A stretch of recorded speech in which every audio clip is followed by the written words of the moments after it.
The ship hit the ground hard. Jake Harrison felt his body slam against the pilot's seat as metal screamed and tore around him. Sparks flew from broken controls. Smoke filled the small cockpit. The smell of burning circuits made his nose burn. Jake pushed himself up slowly. His head hurt. His left arm felt sore, but not broken. He looked around the wreckage of his scout ship. The communication system was dead. The engines were completely destroyed. Half the hull had been ripped away when they crashed through the thick jungle canopy. He was alive. That was something. Jake climbed out of the broken ship. The jungle around him was thick and green. Strange plants with blue leaves grew everywhere. The air was hot and humid.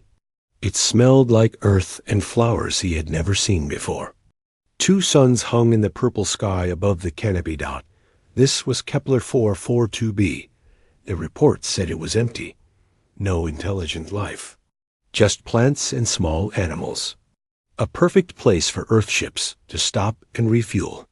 Jake had been doing a routine patrol when something had hit his ship. He still did not know what Jake walked around the crash site. He found his emergency pack still sealed in its compartment. Inside were water tablets, protein bars, a basic medical kit, and a small plasma knife. Not much, but better than nothing. His rifle was bent and useless. He was checking his water supply when he heard something move in the jungle. Jake froze. He listened carefully. There it was again. Something big was moving through the thick plants. Something that was trying to be quiet. Jake moved behind a large tree. He watched the jungle. The normal sounds of small animals had stopped. Everything was too quiet. His military training kicked in. This felt wrong. This felt like being hunted. Figures stepped out of the jungle. Jake's breath caught in his throat. It was not human. It was tall, maybe 7 feet, with smooth silver skin. Its body was thin but muscled. Its face was long and narrow with large black eyes. It wore dark armor that seemed to move with its body.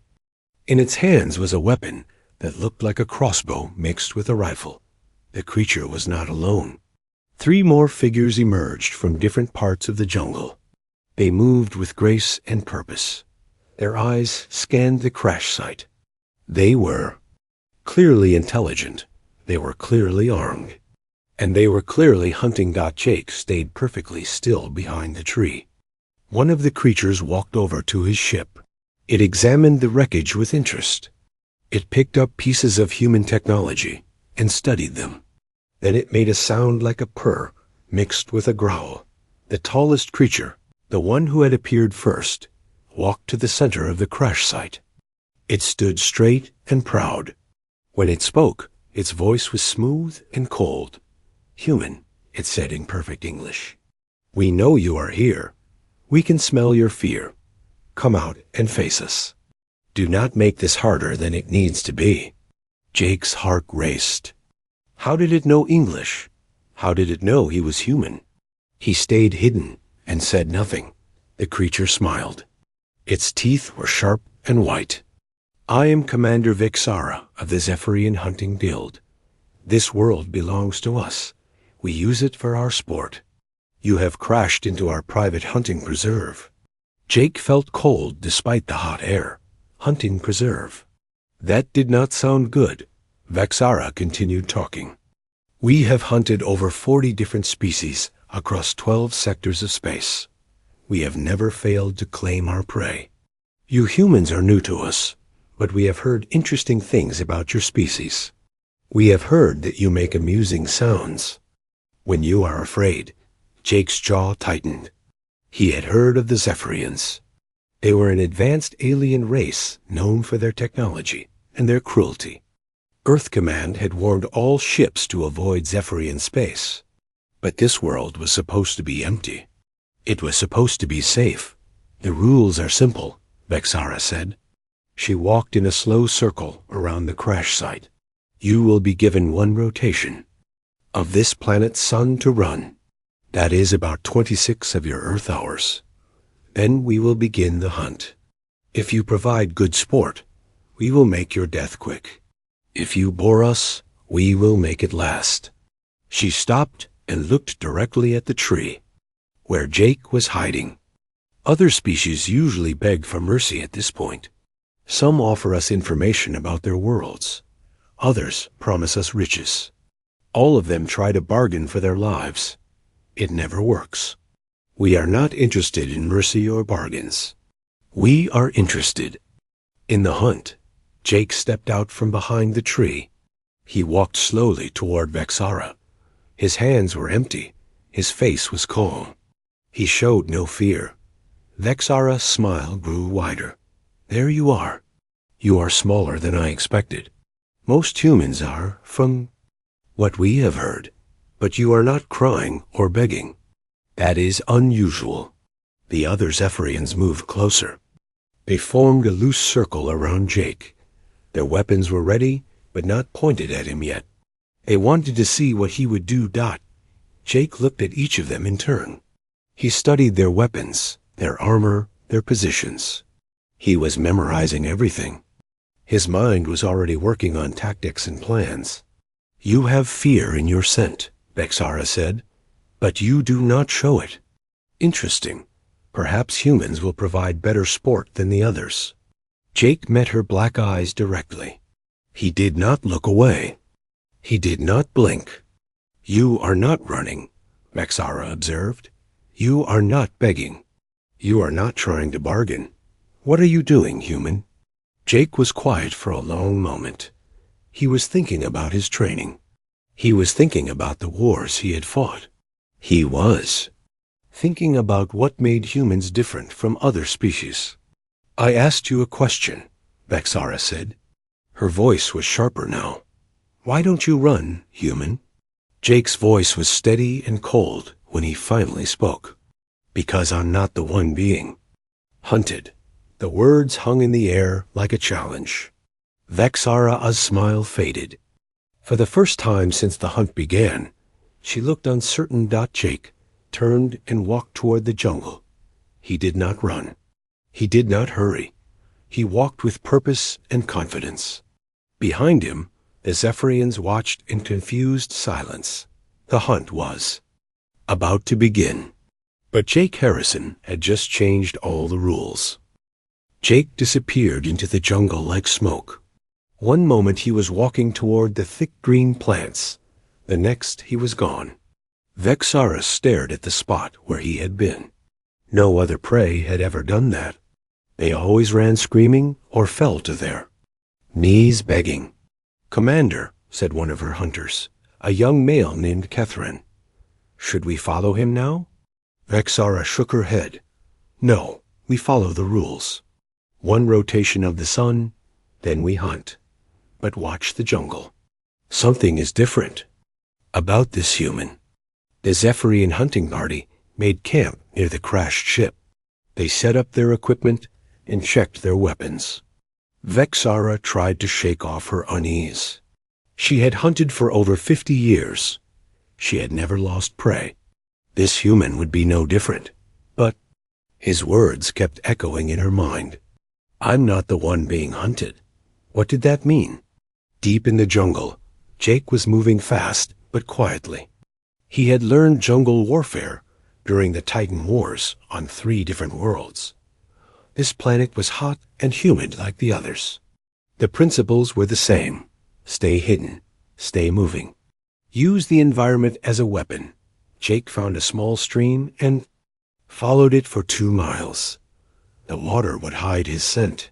The soft ground near the stream would not show clear footprints. He was already thinking like a soldier instead of prey. He stopped at a place where the stream widened into a small pool. The water was clear and safe to drink. Large trees grew around it, their branches forming a natural roof. This would be his first base camp. Jake opened his emergency pack and took inventory. 3 days of food if he was careful. Water purification. Tablets for 2 weeks. His small medical kit. The plasma knife. His watch with basic navigation. Not much, But he had survived on less. He spent the next hour studying the jungle around him. The blue-leafed plants were everywhere. Some had thorns.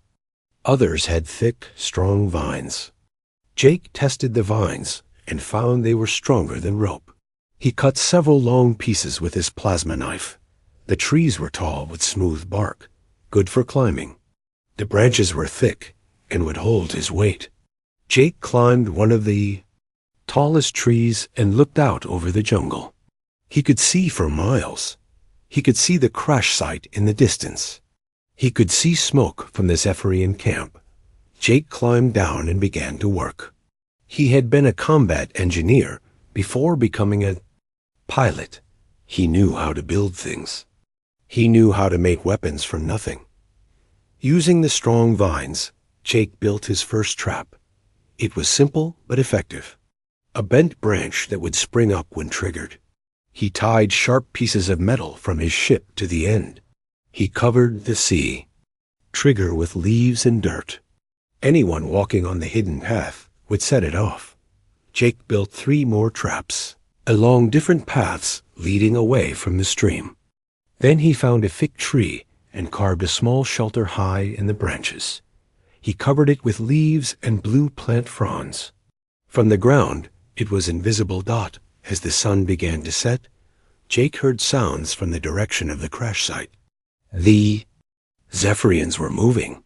The hunt was beginning. Jake settled into his tree shelter and waited. He had learned patience during the war. A good soldier never rushed. A good soldier waited for the right moment. The jungle grew dark.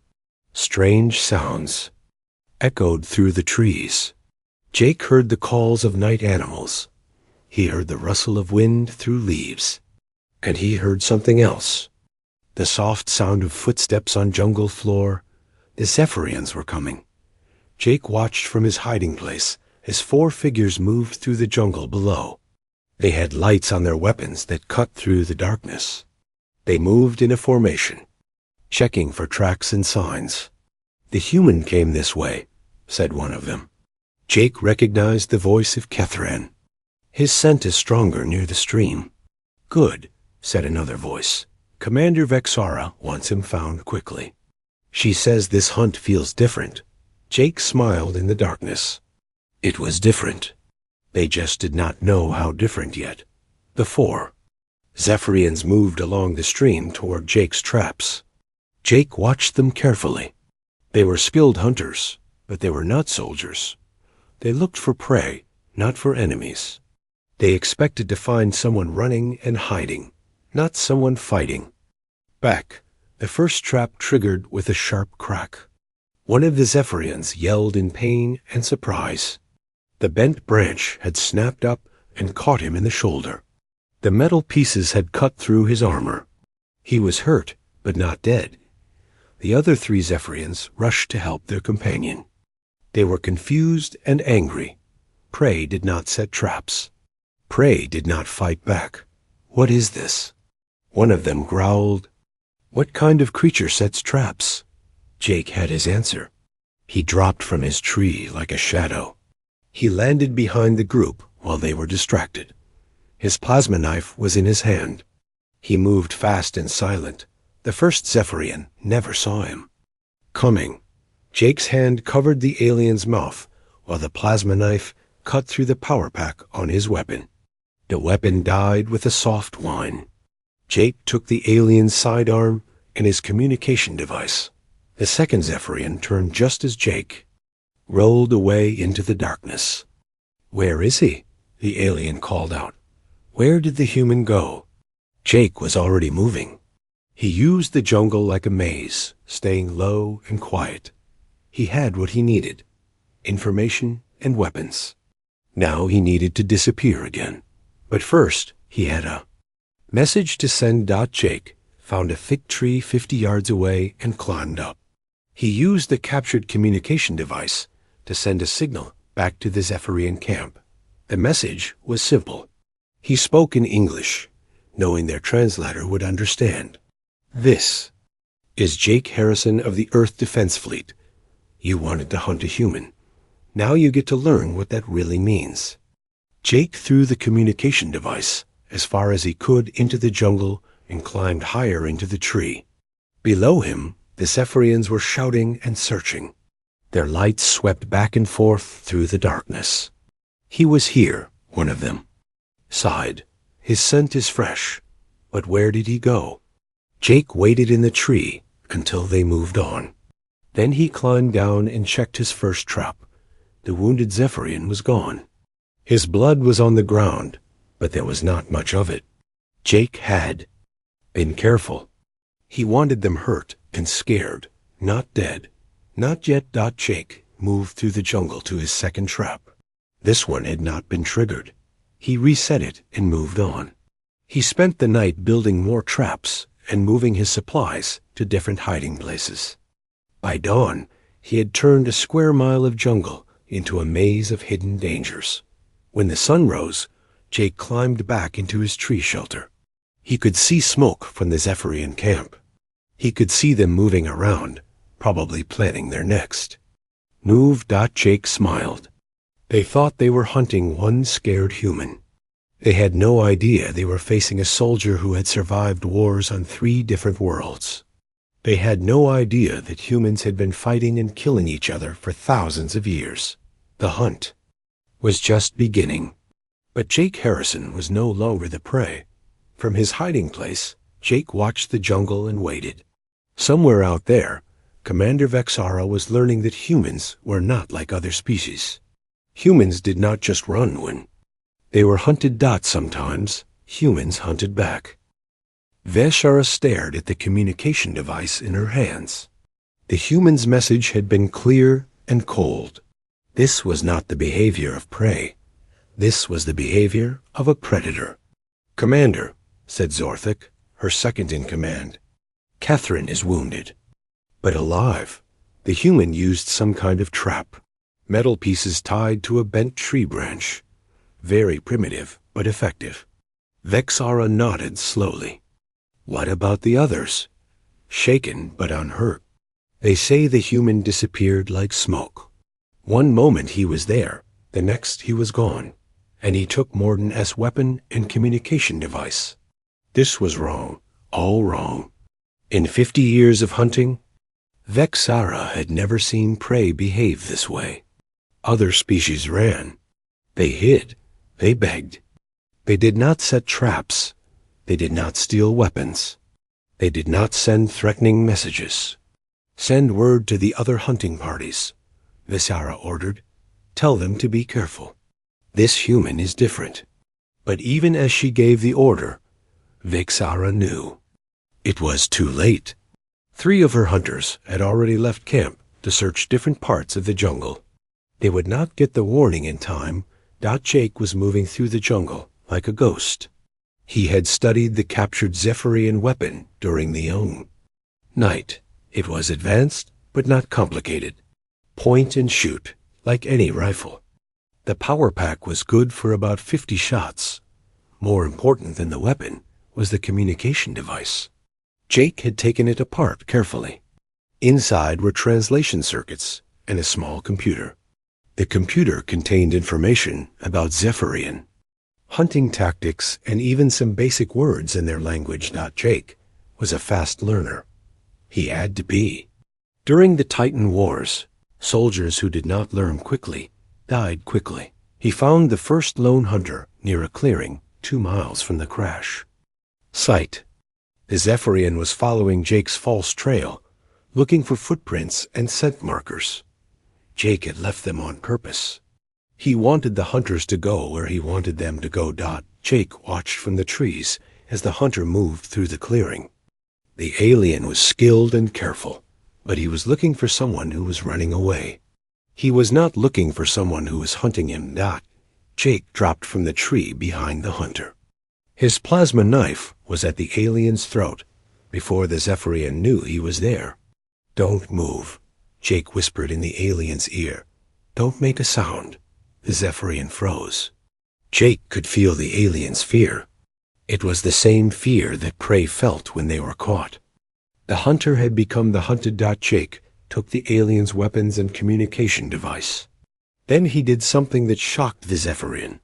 He used the plasma knife to cut the alien's armor in several places, but he did not hurt the alien inside. The cuts were precise and careful. "Tell your commander," Jake said quietly. "The humans know the difference between hunting and murder. I could kill you right now. I'm choosing not to. Remember that." Jake melted back into the jungle, leaving the Zephyrian standing in the clearing. The alien was alive but shaken. His weapons were gone. His armor was ruined. And he had a message to deliver. Jake found the second hunter an hour later.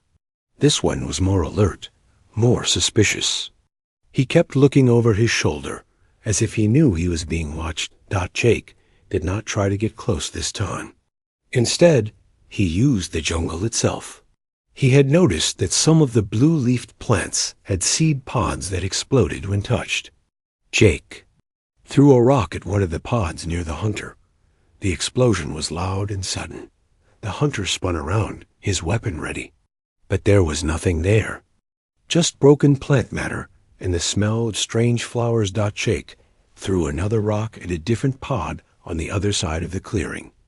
Another explosion.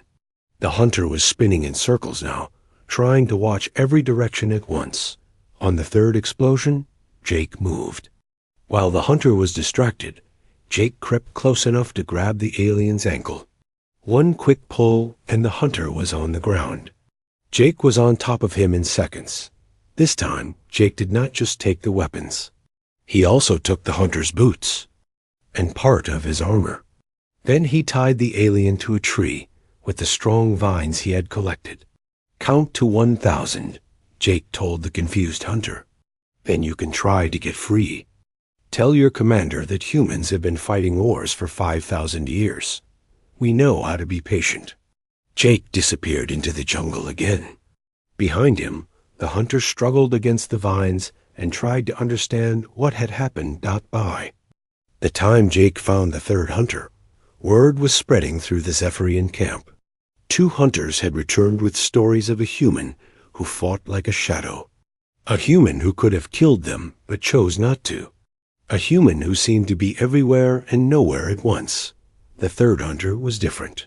He was older and more experienced. He had heard the reports and was ready for trouble. He moved carefully through the jungle, his weapon ready, his eyes scanning every shadow. Jake followed him for an hour without making a move. He studied the alien's tactics and behavior. This one was smart and careful. He would not be easy to surprise. But Jake had advantages that the hunter did not understand. Jake knew human history. He knew how his species had survived when they were weak. He knew how humans had learned to fight creatures stronger and faster than themselves. Jake began to use psychological warfare. He started by making small noises in the jungle around the hunter. A snapped twig here, a rustled leaf there. Nothing threatening, nothing obvious. Just enough to make the hunter nervous. Then Jake began to move things. He would wait until the hunter passed a tree. Then he would move a rock or a piece of equipment to a different spot. When the hunter came back the same way, he would see that something had changed. The hunter's confidence began to crack. He started talking to himself in his own language. Jake understood some of the words now.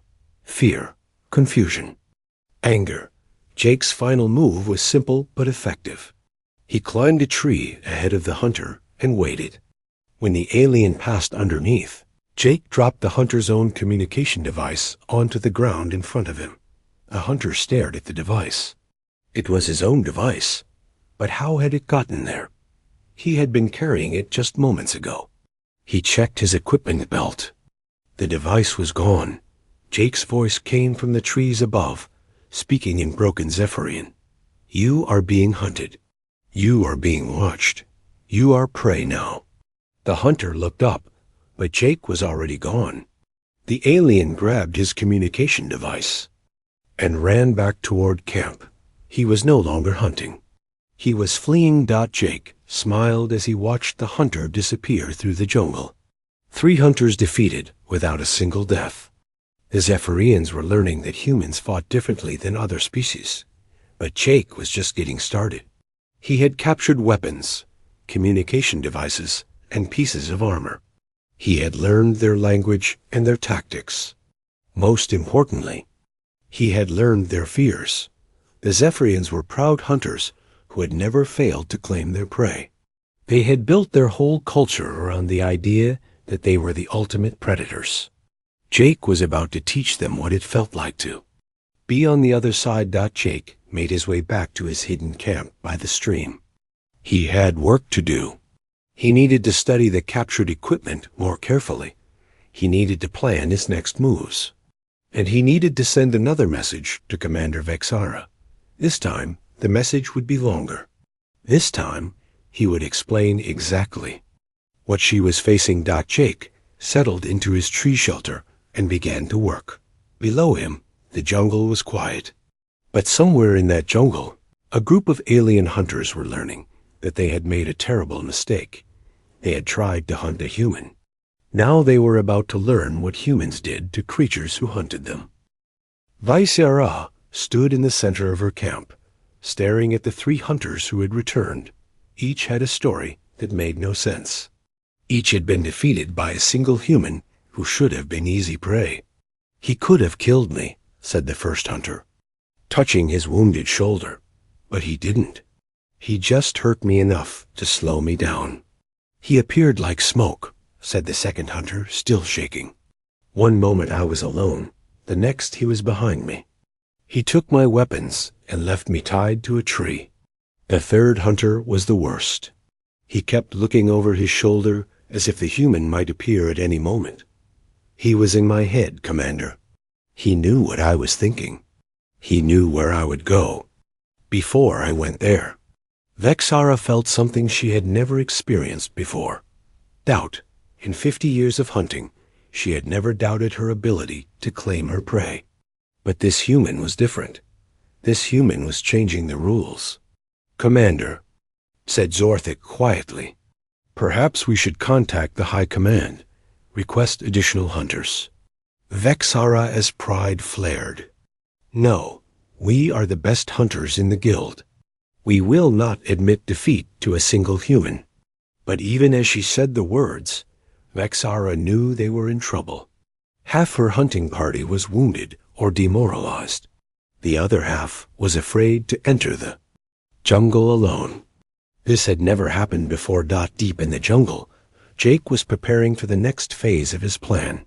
He had spent the day studying the captured Zephyrian equipment. Their technology was advanced, but it was not magic. It could be understood. It could be used. Jake had learned to read basic Zephyrian text from the computer systems. He had learned their hunting protocols and their communication codes. Most importantly, he had learned about their culture. The Zephyrians were not just hunters. They were proud hunters. Their whole society was built around the idea that they were the ultimate predators. They had never been defeated. They had never been prey.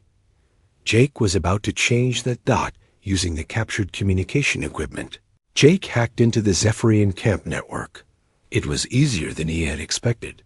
The Zephyrians were so confident in their superiority that they had not bothered with serious security measures. Jake accessed their personal files. He learned their names, their ranks, their hunting records. He learned about their families and their fears. He learned everything he needed to know to get inside their heads. Then Jake sent a message to each hunter personally. Not to the camp communications, but to their individual devices. The messages were written in perfect Zephyrian, using information that only they should know. To Kethron, Jake wrote, "You dream about the hunt that went wrong on Zarian Prime. You still wake up, screaming about the creature that nearly killed you. I know about your nightmares." To Morden, Jake wrote, "You tell everyone you are a great hunter, but you have only killed prey that was already wounded by others. You are not as brave as you pretend to be."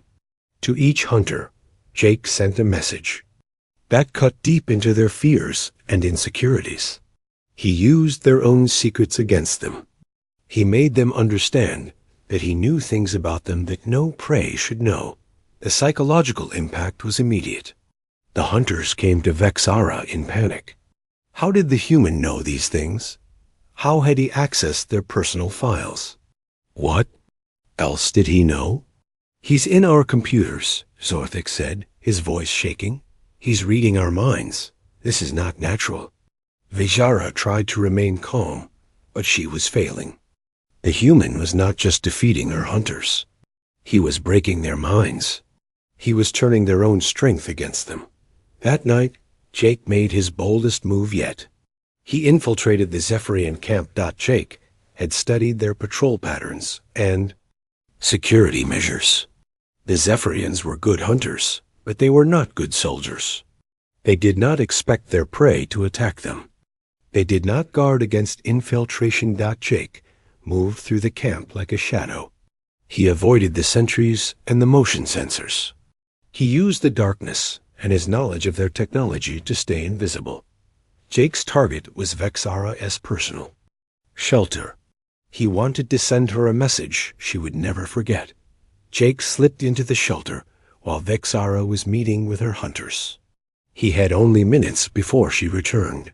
He worked quickly and quietly. Jake did not steal anything. He did not sabotage anything. Instead, he left something behind. On Vexara's sleeping area, he placed a small piece of metal from his crashed ship. Carved into the metal were words in perfect Zephyrian script. I could have killed you in your sleep. I chose not to. Remember that humans show mercy to those who deserve it.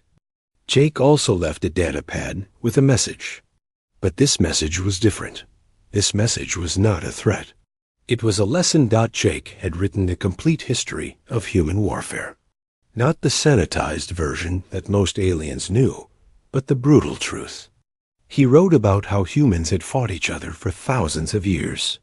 How they had learned to survive by being smarter, not stronger. How they had turned being prey into an advantage. The message explained that humans had not evolved as predators. They had been prey animals who learned to hunt by necessity. They had developed tools and tactics and strategies that no other species had needed to learn. Your species hunts for pleasure, Jake wrote. Mine hunts for survival. You have spent thousands of years perfecting the art of killing. We have spent thousands of years perfecting the art of not dying. When you hunt for sport, you play. When we hunt for survival, we win. Jake slipped out of the camp as quietly as he had entered. He was back in the jungle before Vexara returned to her shelter. When Vexara found the message, she felt something she had never experienced before. True fear. Not the fear of being hurt, but the fear of being completely outmatched. Jake had been inside her camp. He had been in her personal space. He could have killed her and all her hunters while they slept. But he had chosen not to. He had shown mercy. The message about human history was even more disturbing. Vexara realized that she had not been hunting a primitive creature. She had been hunting a member of a species that had been fighting wars for millennia. A species that had learned to turn weakness into strength. Vexara read the message 3 times. Each time, she understood more about what they were facing. This was not a hunt. This was a war. And humans were very good at war. The next morning, Vexara called her remaining hunters together. She looked at each of them in turn. Some were wounded. Some were scared. All of them were demoralized. We need to end this, she said quietly. We need to end this before it gets worse. Are you saying we should give up? Asked Zorthik. Are you saying we should let the prey escape? Vexara was quiet for a long moment. Then she spoke in a voice that was barely a whisper.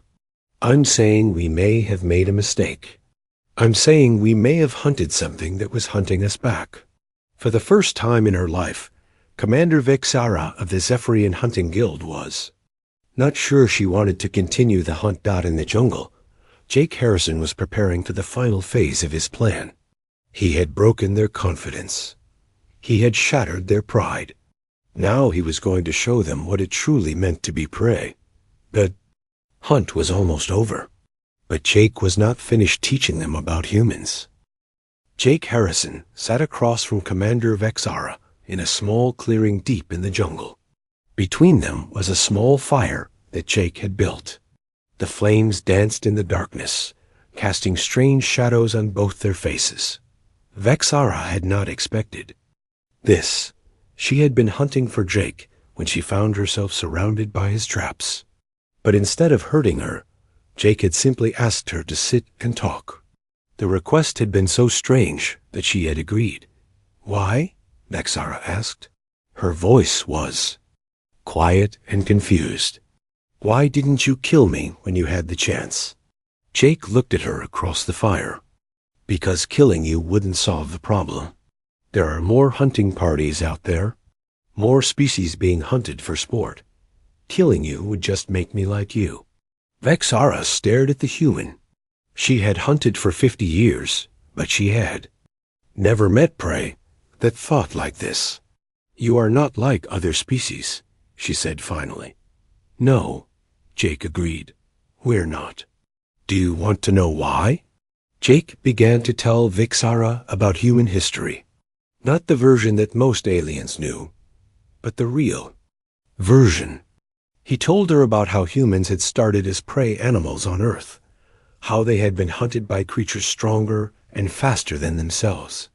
"We learned to survive by being smarter," Jake explained. "We learned to use tools. We learned to work together. We learned to turn our weaknesses into strengths." Jake told her about human wars, about how humans had fought each other for thousands of years, about how they had learned to make warfare into an art form. "You hunt for pleasure," Jake said. "We hunt for survival. You have spent your whole lives perfecting the art of killing. We have spent our whole existence perfecting the art of not dying." Vexara listened in growing horror. She began to understand that humans were not just another species. They were something completely different, something that had been shaped by conflict and survival. "But you could have killed me," Vexara said. "You could have killed all of us. Why didn't you?" Jake smiled sadly. "Because that's not who we are. Humans don't kill for sport. We kill for survival, for protection, for justice. You and your hunters are not a threat to my species. You're just misguided." Jake reached into his pack and pulled out a communication device. But this was not a Zephyrian device. This was human technology. "I've been in contact with my people," Jake said quietly. "They know about your hunting preserves. They know about the species you've been killing for sport. They're not happy about it." Vexara felt her blood turn cold. "What do you mean?" "I mean that a human fleet is already on its way here. Not to rescue me, but to shut down your hunting operations. You see, humans have a rule. We don't start fights, but we finish them." Jake activated the communication device. A hologram appeared above it, showing a human woman in a military uniform. She was middle-aged with short gray hair and cold blue eyes. "Commander Vexara," the woman said. "I am Admiral Kate Morrison of the Earth Defense Fleet. I believe you have been hunting one of my officers." Vexara stared at the hologram. "How is this possible? How did you find us?" "Lieutenant Commander Harrison activated his emergency beacon before your hunt began," Admiral Morrison explained. "We've been tracking the situation. We've also been investigating your hunting preserves across this sector."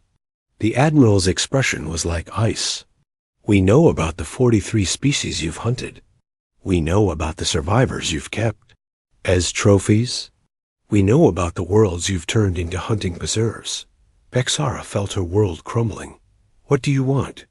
"We want you to stop," Admiral Morrison said simply. "All hunting operations will cease immediately. All captive species will be released. All hunting preserves will be shut down. You will submit to human oversight of your activities. And if we refuse?" Vexara asked, Though she already knew the answer, Admiral Morrison smiled, but there was no warmth in it.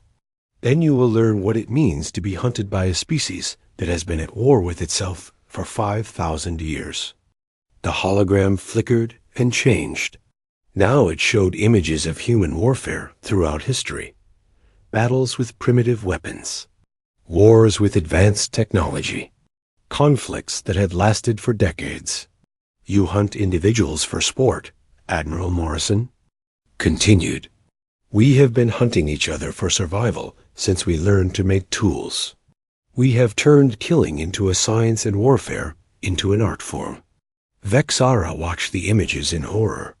She saw humans fighting in conditions that would kill most other species. She saw them using tactics that were brutal and efficient. She saw them winning against impossible odds. You picked the wrong species to hunt, Admiral Morrison said. We don't just survive. We adapt, we learn, we overcome. The hologram changed again. Now it showed a massive human fleet approaching the planet. Dozens of ships with weapons that could destroy entire worlds. You have 6 hours to make your decision, Admiral Morrison said. Surrender and live under human supervision, or fight and be destroyed. The choice is yours. The hologram disappeared, leaving Jake and Vexara alone by the fire. Why are you telling me this? Vexara asked. Why not just let your fleet destroy us? Jake poked at the fire with a stick. Because humans believe in justice, not revenge. We believe in protecting the innocent, not destroying the guilty. If you surrender, you'll be allowed to live. Your people will be given a chance to change. Vexara was quiet for a long time. Finally, she spoke. What will happen to us? You'll be relocated to a world where you can't hurt anyone, Jake explained. You'll be monitored to make sure you don't start hunting again. Some of your people will be given the chance to help us rescue the species you've been hunting. And if we refuse? Jake's voice was cold. Then you'll learn what it's like to be prey. Really prey. Not the kind you hunt for sport, but the kind that's fighting for its life. Vexara looked at the human across the fire. She had hunted for 50 years, but she had never understood what it meant to be truly hunted until now. Jake Harrison had shown her in just a few days what it felt like. To be afraid, to be desperate, to be completely outmatched. I need to contact my people, Vexara said finally. Jake nodded. Use my communication device. Tell them what you've learned. Tell them what humans are really like. Vexara took the device and sent a message to the Zephyrian High Command. She told them about the human fleet. She told them about human warfare. She told them about what would happen if they refused to surrender. The response came quickly. The High Command was outraged. They refused to believe that humans could be a threat to the mighty Zephyrian Empire. They ordered Vexara to kill the human and continue the hunt. Vexara looked at Jake. They don't believe me. They think I'm being weak, Jake sighed. Then they're about to learn the hard way. The human fleet arrived exactly 6 hours later. Admiral Morrison's flagship, the battleship New Yorktown, took position above the planet. The other ships spread out in a formation that covered the entire system. Admiral Morrison sent one final message to the Zephyrian High Command. It was broadcast on all frequencies so that every ship in the system could hear it. This is Admiral Morrison of the Earth Defense Fleet. You have been hunting sentient species for sport. This ends now. Surrender immediately or face the consequences. The Zephyrian response was predictable. They attacked. The battle lasted exactly 17 minutes. The Zephyrian ships were advanced, but they were designed for hunting, not warfare. The human ships had been designed for fighting other humans, which meant they were built for the most vicious and efficient combat in the galaxy.